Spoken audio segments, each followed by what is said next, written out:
Well, hello, Shiny Crafty People, and welcome back to the channel. Tim Totten here, and today I'm going to show you how to make this really cool mask that has two straps, one that goes around the back of your neck and one that goes over your head, and it sort of pulls here and here to really connect on to it. You can add an optional nose wire in there, or you can put a filter in, and it gives me a lot of room for my mouth. I'm not touching the end of the mask at all. So why don't you join me down here at the cutting table and I'll show you how we can get started.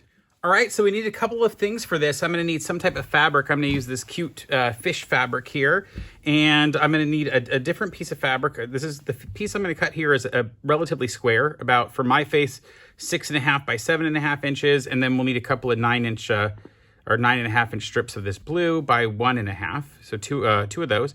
I'm gonna use some elastic. I like white with that. I think it'll look good. And I'm gonna use this jersey elastic, but you can use any kind you want.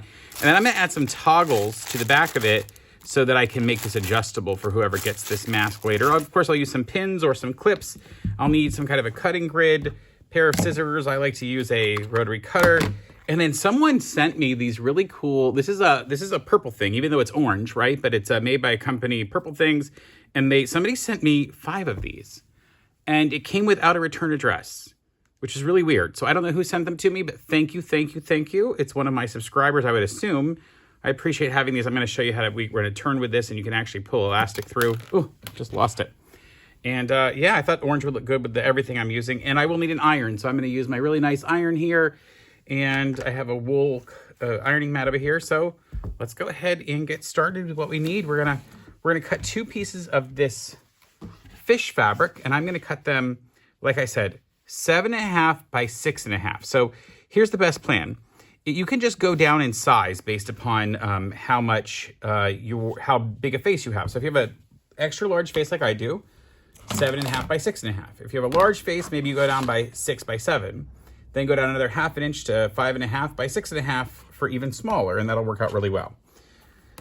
So this stuff is, this piece is almost 10 inches wide. So I just want to cut a piece out here. So I'll cut my 7.5 this way, and then I'll get my 6.5 this direction. So I know the bottom edge is square because I had squared it up earlier. 1, 2, 3, 4, 5, 6, and then I do a 1/2 of that.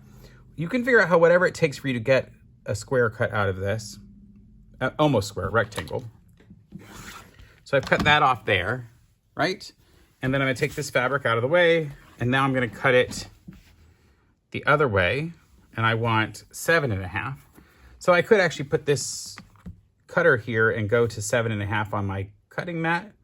So here's one way to do this. I could do it part of the way and then move the cutting piece over a little bit, or I could use a square. They make squares that are larger, and I could use a square that would let me get everything out of it.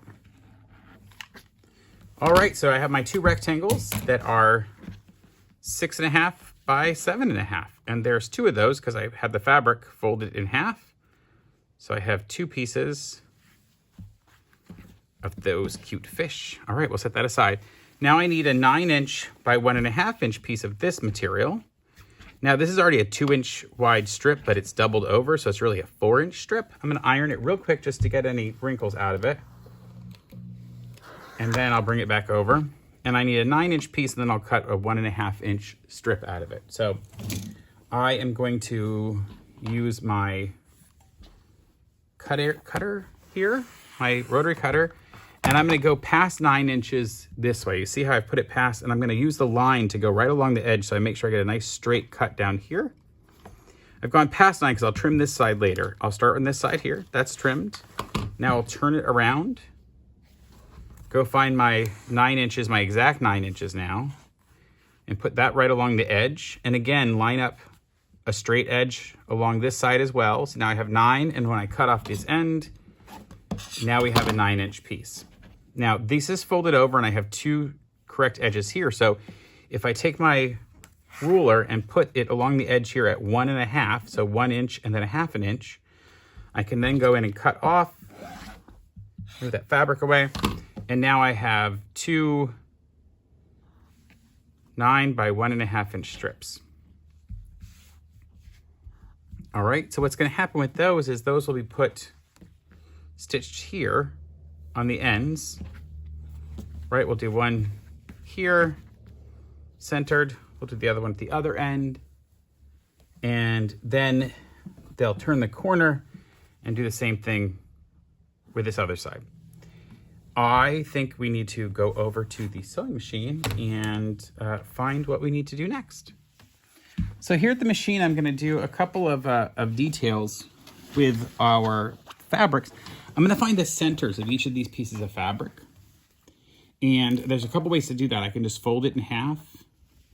Now, one of the things I can do folding it in half is put a pin or a chalk mark, or I can use the iron, or I can just press with my finger. So I'm gonna fold it in half and press this with my finger to put in a mark, right? So that puts in a fold on there. You can kind of see a fold in the fabric.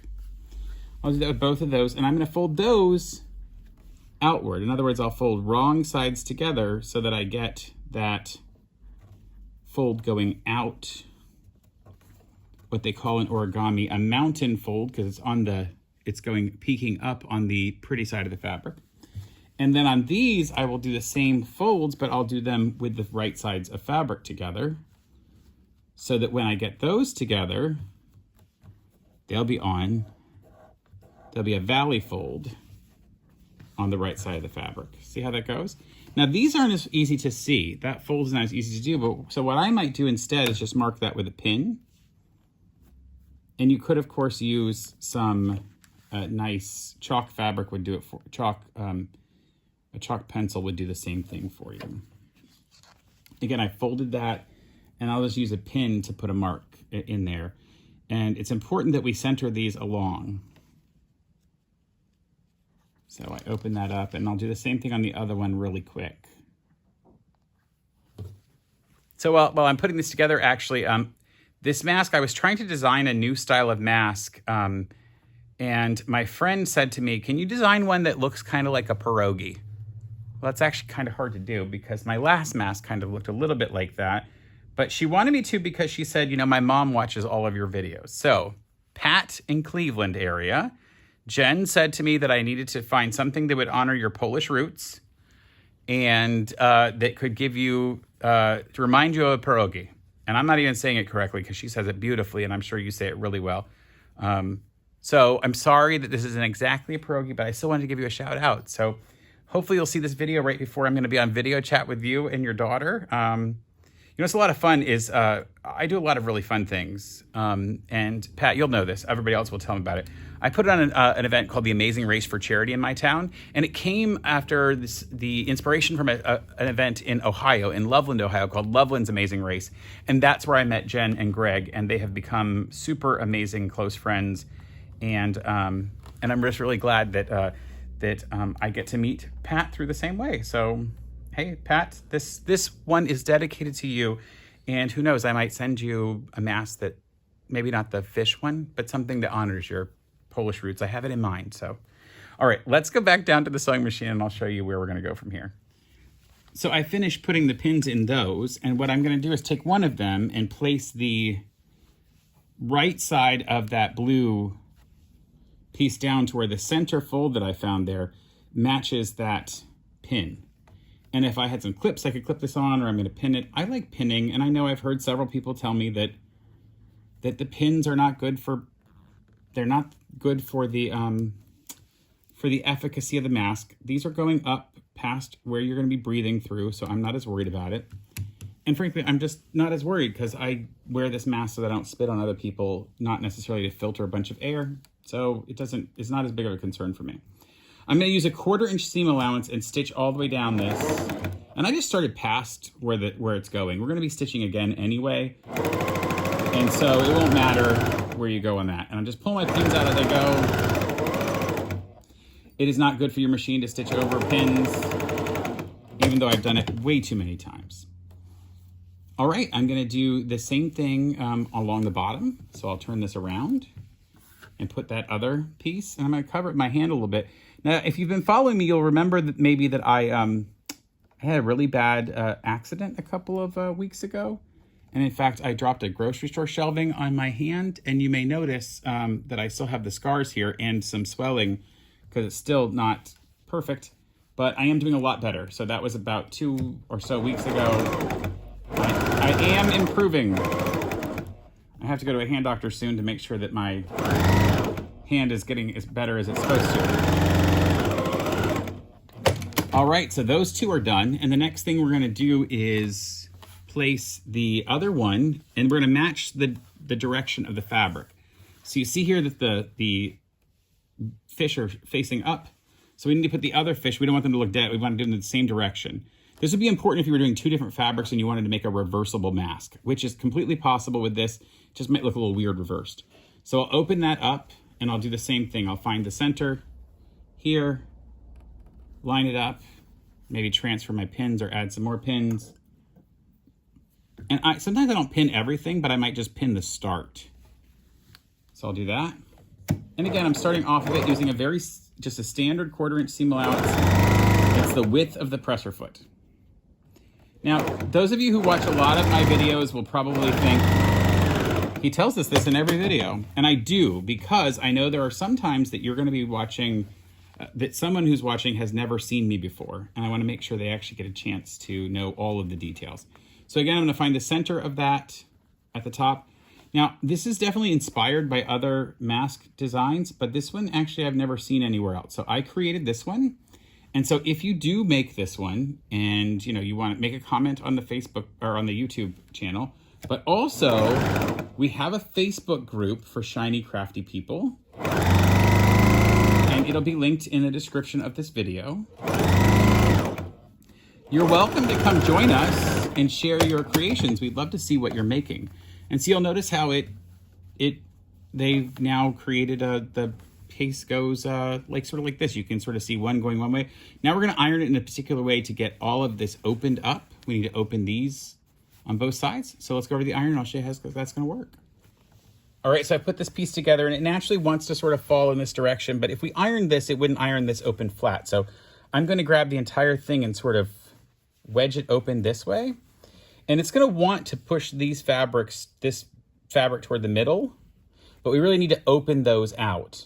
And the way I'm going to do that is I'm going to start just on one side. I'm going to start on this side, and I'm going to kind of pull the fabric. I'm pulling this top fabric out, and then I'm ironing it over. See what I'm doing here? And I got to give a little bit of tension as I reach the edges where I want to iron it over, because I want to get that blue piece of fabric flat. And I'm going to use some steam in there. Oh, so good. Then I'm going to come back and do the other direction. So I'm going to pull a little bit and go the opposite way. And you do have to pull it. You have to give it a little bit of pull so that it actually lays out. And if you wanted to, you could turn this a little more to really get enough to be pulling. So let me flip it around this way again and show you. I'm going to pull this direction so that it flattens that out when I put the iron on it. And now that's ironed that flat. And we will iron from the other side too, just to make sure.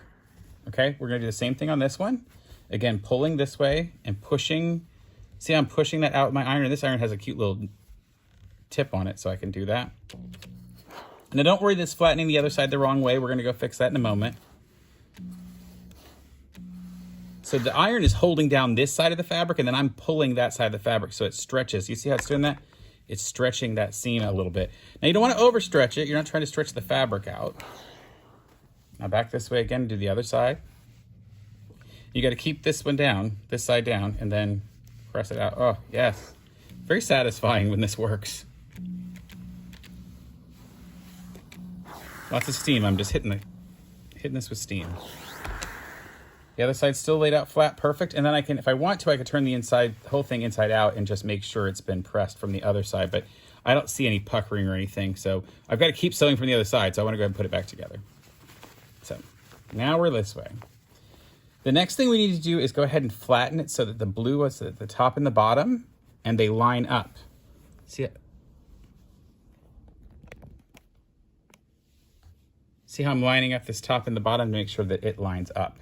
So I'm going to put these corners together down here, get the sides lined up, and do the same thing at the bottom, and then I'll just iron it. And so I'm just trying to get this, basically I'm folding the blue pieces in half. Oh, it's looking so nice. Same thing down here.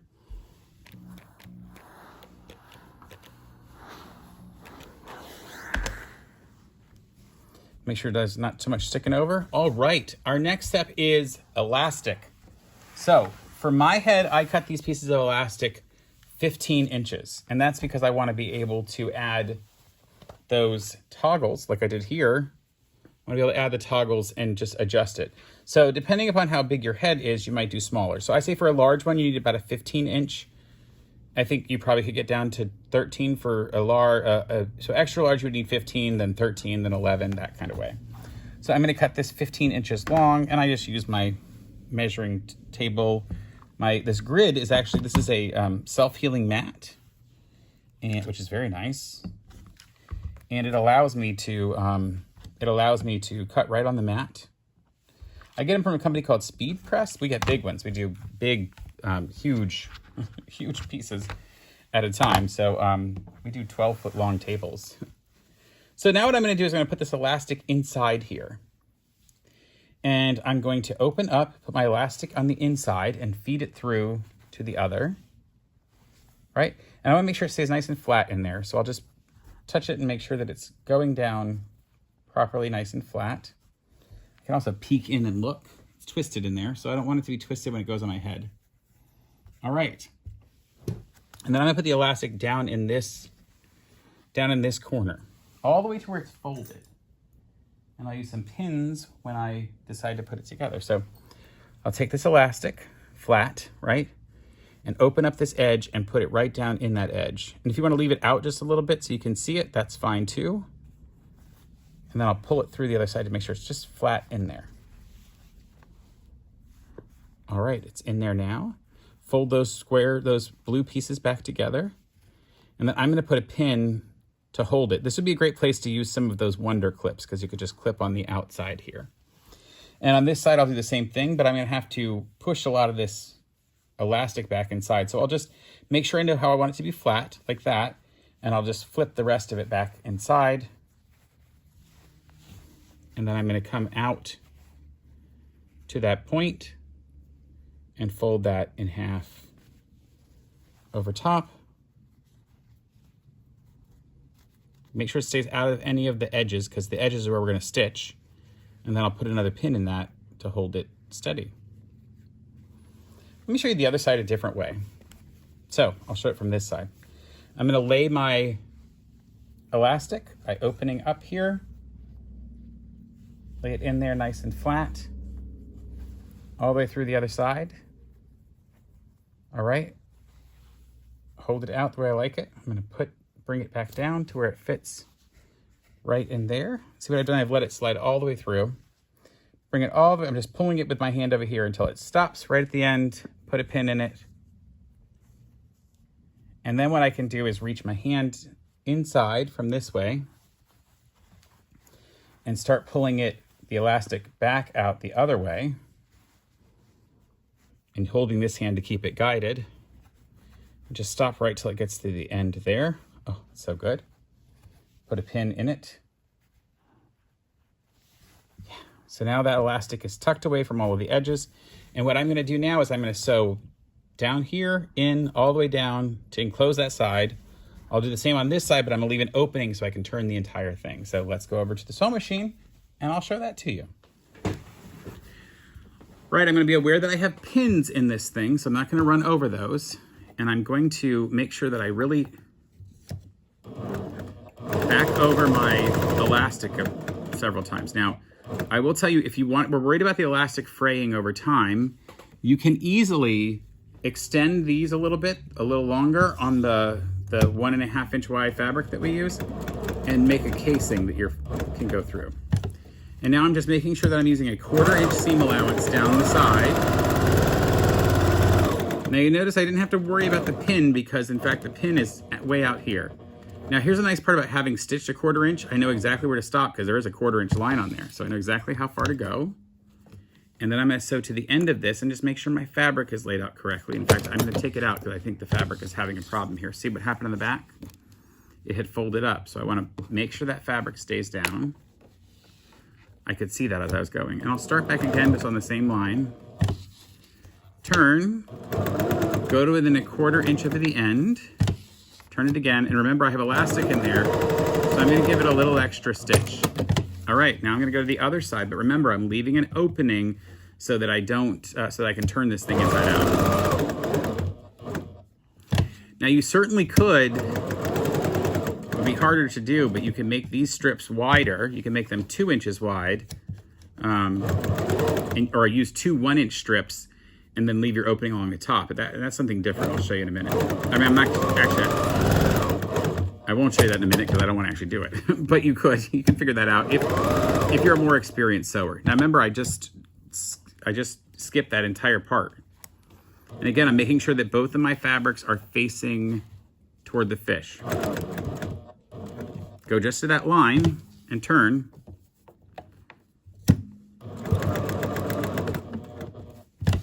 And then over the elastic several times. I really want to make sure that's secure. All right, that left an opening there. And this is the point at which you would put in a nose bridge if you wanted to do that once we turn this inside out. So I'm going to show you what point we would do that in just a moment. Let me take all my pins out. One of the last things you're going to do at this point is to clip. You're going to want to clip because we want to be able to turn this easier and we need to get rid of some of the extra fabric. So I'm going to cut these corners right here, cut off that extra fabric. We don't really need that. I'm going to clip into the corner here so it turns easily. Now I'm clipping to within about, what's the right way to describe it? Within about, these aren't the best scissors. Let me get a better pair of scissors. Within about 1/16 of an inch from the stitching in the corner. You don't want to go too close into the corner because you'll cut the stitching. So you got to be careful you don't do that. So I've cut into that corner. Let me do the same thing down here. I'm going to cut into that corner. You see what that's done there? It sort of opened that fabric up. I'm going to cut off that edge again. And I left a little room between the stitching and that edge. Now I was using a 2 on my stitch length. It'll depend upon what kind of machine you have, what the stitch length is. It's about a 2 millimeter. You certainly could use even smaller if you wanted, but I wouldn't go much bigger on the stitch length because you want to make sure that your stitches are nice and small. So when you do this kind of a thing, you're not worried about it having a problem when it turns. All right, I'm going to open it up now. Turn it inside out, birth it for you. And the elastic is really helpful because it'll let you pull out. See, it'll let you pull some of those points out on the sides, right? Pull. Oh, isn't that cute? Pull here too, pulls those out a little bit. And then this is where we'll use our purple thing, which happens to be orange in my case, to really point these out. So let me get that device. Oh, here it is. All right, so we're gonna use the orange thing here, and I'm gonna go in with that and really push these corners out. So I'm gonna reach inside where that is. And remember, see how small these are? So you really have to get in there and push them. Push them out.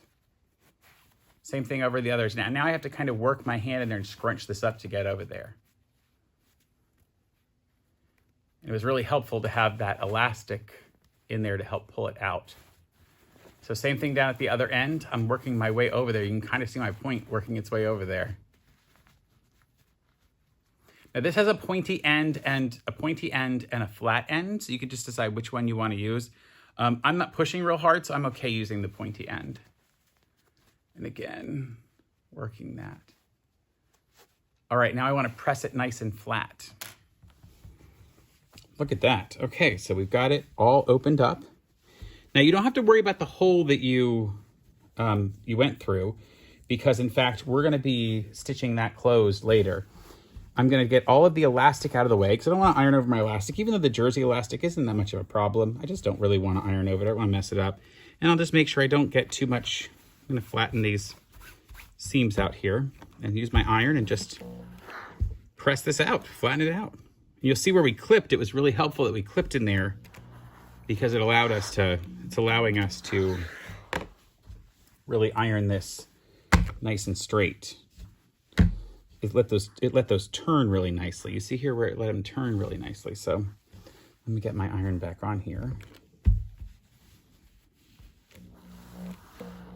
This may seem like a really big mask, but we're gonna pleat it at the edges so that gives us all of that face room, you know? And I'm using lots of steam because I love steam. Oh my goodness, I love steam. It probably seems a little pathological by this point, but I'm okay with that. So that's been flattened out. Now our job is to cross these over, see? We're gonna crisscross them.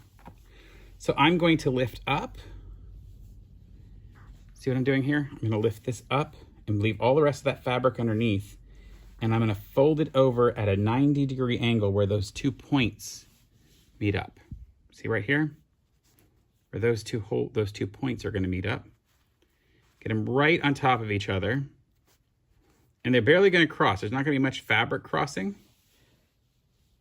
And then I'll use a pin to pin that in place.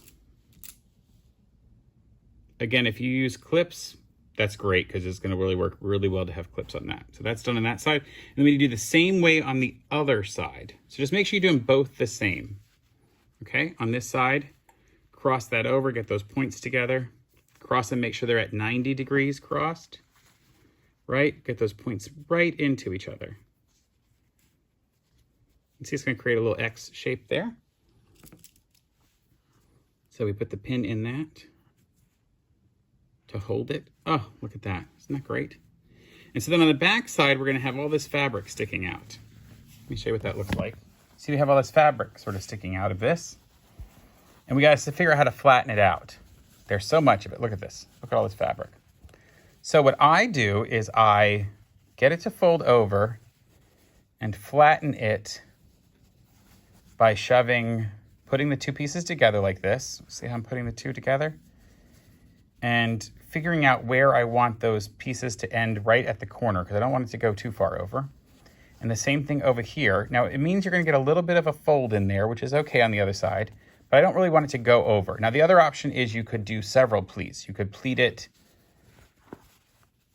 that way and add another pleat in the top. Like you could open it completely up, right? You could open it like this, see how and open it completely up. And then you'd have to add another pleat in here because it's gonna go farther. You see it would travel past, and I don't really wanna see that. So I just let one of them go underneath the other, like this, and then fold both this way, and then come back.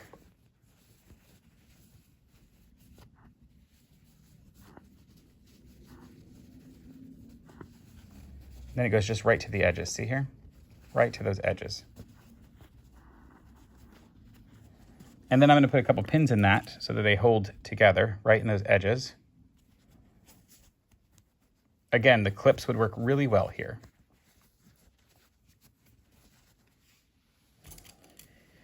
And what this does on the other side is this means on the other side, you've got a little extra bit of a fold here, okay? And if you wanted, you could pin that as well. You could put a pin in that, but I think it's gonna be fine. We just need to do the same thing on this other side, okay? So when I do the other side, I wanna make sure I turn it the same way and that I have that extra material going on the outside of this one so that when I fold it in place, I get the exact same type of pleat. See how that worked? So it folded in here and went out, and it gave me that fold coming over here, the same as down here. And then I'll add a couple pins to this so that it points.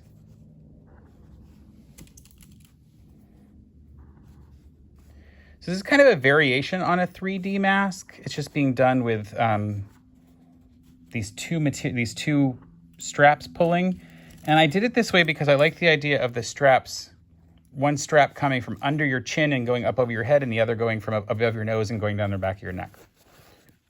All right, so that's ready to be stitched, and we're gonna go over to the machine and I'm gonna show you what we do next.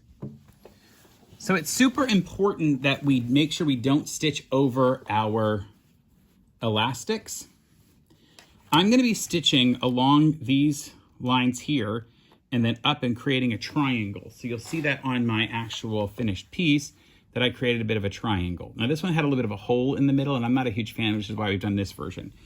When I do that triangle though, I just need to make sure that either I have a matching thread if I'm not happy with the thread, or if I just realize that this is what the thread's gonna look like, and I'm gonna do it in black so you can really see the look. And I'm gonna go in to this point. You'll see I'm going to put my needle down right at the edge. I'm I'm gonna take my pin out so I don't sew over it, and sew right along the edge of that. And one of these sides is where I had that point that we turned. Well, it's not gonna be seen because we just stitched it closed. Then I come all the way up to the point here where the two cross each other, take my pin out, and turn the entire thing and go right along that edge again. Back to where I started stitching. I'm gonna back stitch a couple times to lock that in, and so now you'll see that triangular stitch. And if you look on the other side, you'll see it. It did a triangular stitch and left a little tiny hole in there, but nothing too crazy. So let me go back to the other side and do the same thing. Clear out my pins. I always get those, I pick those up later with this magnetic pin cushion so I can grab any pins that may have gotten stuck. There's actually a couple in here that got stuck. Ooh, there's one. And I can pick up the others over here with the actual pin cushion, which is really nice. It's kind of fun. All right, so let's go back to this one. And again, I will start and make sure I don't sew over any of my elastics. Go into the edge there, back up, make sure I pull the pin out, stitch over top of that, and then just stitch that triangle shut.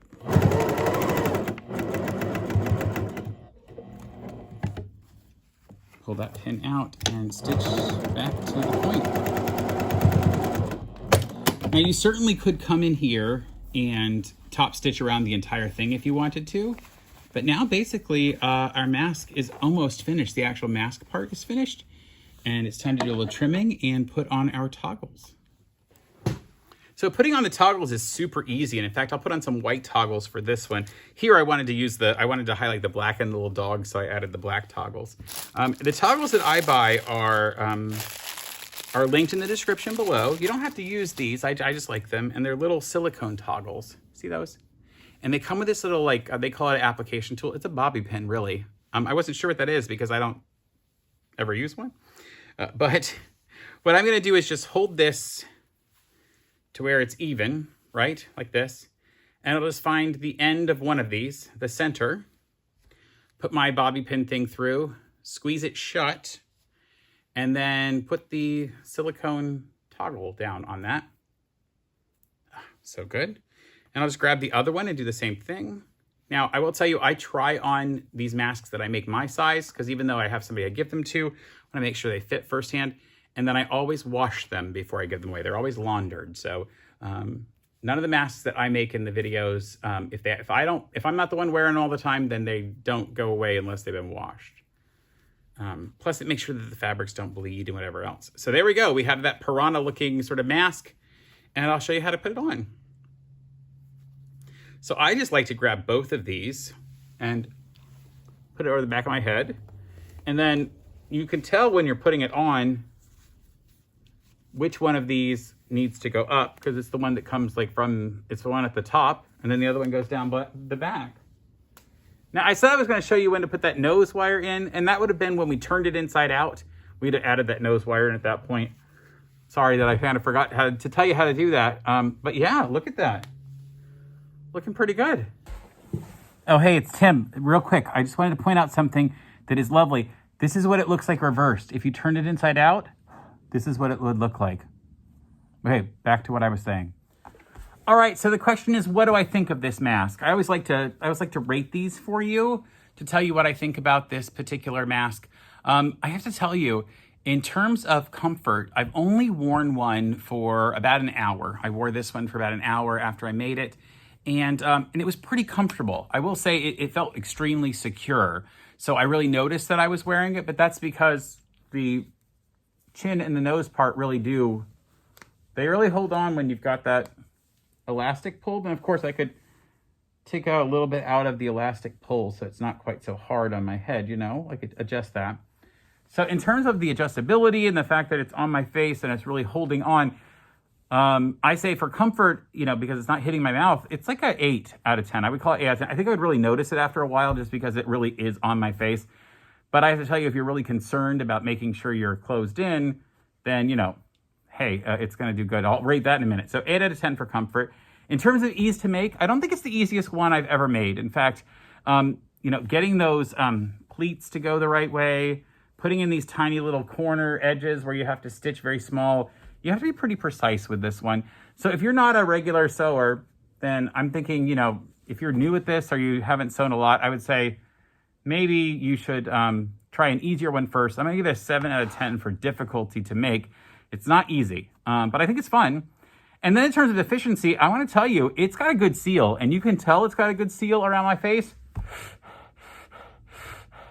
because it's pulling so much of the fabric in as I breathe heavier. And so that actually shows you that a lot of air is not getting out the sides. So in fact, this would probably be a really good mask to go over an N95 as like an N95 cover. And I might next time make it just a little bit bigger for my face. This was the size 6.5 by 7.5 inch square, or rectangle really, it's not quite a square. And I might go a little bigger for my face in the future, but I don't know, it feels like it's really holding. I think the two straps are really what's giving it that great seal, because one is pulling right along the nose here and pulling down, and the other one is pulling up, and it's really keeping, and it's that all of that is transferring here all the way up and here all the way down. And actually, I gotta tell you, so that's a 8 out of 10 for comfort, 7 out of 10 for ease to make. And in terms of efficiency, I think this is probably a 10 out of 10. It's working really well, even without a third layer or a filter. Now, I will tell you, I think in terms of cuteness, this one's really kind of cute. I like the edge of that. I like that detail because of the contrast. So, hey, you can make some really awesome masks. So, until next time, please like, subscribe. I don't know, tell your friends, call the CDC. I don't know who you're going to tell people all about it. Have a great time and stay crafty. Bye for now. All right, so which one do I want to wear? The fish or the dogs? Oh, and I got to send something to Pat. What am I going to make for her?